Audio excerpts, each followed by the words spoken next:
I literally just came straight back from a weekend away with my entire family, so that's why I got my hat on, that's why I'm a little bit out of sorts, and that's why I got a massive red face, because I caught the sun. But I got back, I dropped everything, stuck on Game of Thrones, and now it's time to review it.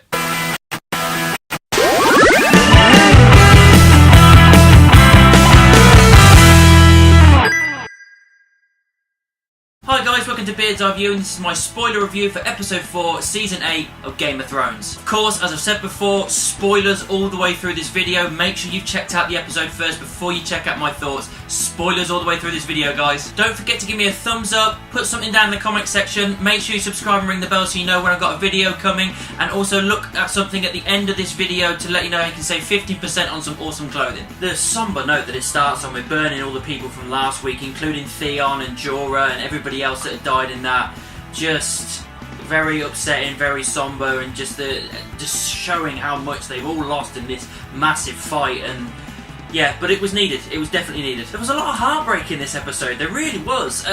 First you got Gendry getting made a Baratheon. He's given I think Storm's End, isn't it? I think. Then he goes to find Arya and says he loves her, wants to marry her, all this kind of stuff, and she lets him down, basically saying, I'm not a lady, blah, that's her. He's gutted. Then Tormund's gutted because he's not getting what he wants with Brienne. You can blatantly see she wants Jaime. Then Jaime and Brienne actually get together, which is an amazing thing, and I was so happy that finally happened. But then Jaime just goes and bails. Like, he's so desperate to get back with Cersei again. He's just like, I'm not a good person. I did all this for Cersei, and off he fucks and leave her completely heartbroken. And just heartbreak everywhere. Another heartbreak then that's slowly building up and up and up is Jon and Dany as well. She doesn't want him to be rule, and he doesn't want to rule, but she's saying it doesn't matter because everybody else will force your hand, and she's begged him not to tell anybody. And that just builds more and more with their tension and everything. She's pretty much forcing him and being a little bit of a bitch more and more. And then he ends up going and telling Arya, Sansa, and obviously Bran already knows to do it in secrecy. He swears them to not tell anybody. And straight away, as soon as I watched that, I thought, well, Sansa's going to say something. And in the very next scene, I think I knew it was the next scene anyway, she went and told Tyrion. And then Tyrion went and told Varys, and that built up more and more with these guys talking. It's like, is she the rightful person? Is she the person to back? Or is Jon the guy to back? And it's just back and forth. They think he's talking about treason. It's very difficult, and you don't know where to go because you've been following Dany for so long, thinking she's definitely the one to go. And now you've got Jon here, and I think he's a better fit personally, as much as most people probably do. And it's evident in this episode because more and more they're tipping the scale towards Dany just becoming this mad queen, because she's losing a lot in this episode. There was a lovely little moment with the Hound and Arya just walking around the grounds of Winterfell with the horses, and one thing that kind of caught my eye, what she said was, he's like, I'm not going down there, and she said, you don't plan to come back, and Arya said, I don't plan to come back either.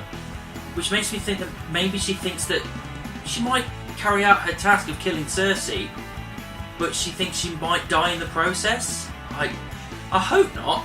I really don't. They decide to go ahead with the battle towards Cersei. They also take a load of ships out back to Dragonstone. Jon has to say goodbye to Tormund. He takes Ghost with him, missing an ear. Didn't know that, but yeah, Ghost ends up going off with Tormund. He says goodbye to Sam and Gilly. She's pregnant, and they're just there to have a lovely moment. They're the best friend they ever had of each other, and that's that. And then off he goes with, what's his face? You know what I'm on about. The Onion Man. Rhaegar, if that is the right way to put it. I can't remember the name specifically. You know what I'm on about. Dead dragon. Another one gone. Just as they come into Dragonstone with all the fleet, they get attacked by Euron Greyjoy and all the dragon spears. He takes one to the chest, takes one to the wing, and then he takes one across the face, pounds into the water. We're down to one dragon now. Drogon's the last one. Almost gets it, but she flies away. And then the fleet gets completely obliterated. Varys and Grey Worm and Tyrion, they all survive, and a few of the people survive. But Missandei is captured. And as soon as I said she's captured, she's going to die. She's definitely going to die. And they go to King's Landing with a small bit of Unsullied, with Dany, Grey Worm, and Tyrion, and Missandei's up there with Cersei and Greyjoy and the Mountain, and loads of archers and everything. Drogon's in the background, out of the way. We have this back and forth with Tyrion and the Maester guy. I can't remember his name now. They tried to talk, and he just basically steps over him, just like, you're not the person I want to talk to. He tries to talk to his sister, arrows at the ready, but she backs down. He speaks to her. He tries to say, you are a good person. You need to stop being a monster. You need to realise you have lost. And she doesn't accept it. She doesn't kill him, which I thought she's going to. My heart was pounding, thinking this might be it. This might be when Tyrion dies. He's got nothing around him.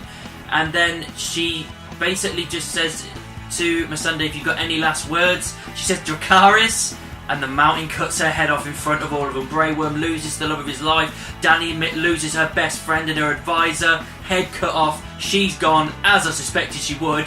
And you know, Dany just turns and walks off with anger in her face. Again, it's another notch to her going absolutely crazy. What we can say about this is that Cersei, there is no going back. Like I said it before, she's completely done, she's completely out, she's gone mad. And this was just the final nail in the coffin, killing Missandei in front of these people, in front of Dany and everyone. And it's just her just saying, I am in charge, I am the ruler. She's lost it. She's completely lost it. I don't know what they're going to do with Jaime with him going back to Cersei. I really hope he doesn't turn back onto her side, because we've grown so much as a character, especially with everything he's gone through with Brienne in this episode alone. I hope that he's thinking ahead and thinking, I'm going to go back to her, I'm going to lull her into a false insecurity, and then I'm going to kill her. Fingers crossed. Guys, overall, there was no way we were going to get an episode like the one before, where it was just on the edge of your seat all the time. But this episode still did a good job at keeping you interested. The shock factor of the dragon dying and Missandei dying as well. The stories they're pushing forward with Dany becoming a little bit more crazy. They're finding out about Jon's true heritage, and there's dissension in the ranks in different places. People do not trust each other, and all that building up is going to come up to an eventual coup de grace at the end of the season. So it's good storytelling, and there was a good couple of shockers in this episode. So yeah, it was quite a decent one, and again, it's making me look forward to next week. Time for the sponsor. This video is sponsored by The Glory Collective. Apparel, accessories and prints. Use promo code GLORYBEARD15 to get 15% off all purchases. The Glory Collective. For the Seekers. So that's what I thought of episode 4 of season 8 of Game of Thrones. What did you think about it? Make sure you let me know down in the comments. Make sure you subscribe and ring the bell. Any social media, it's all links in the description, and I'll see you soon.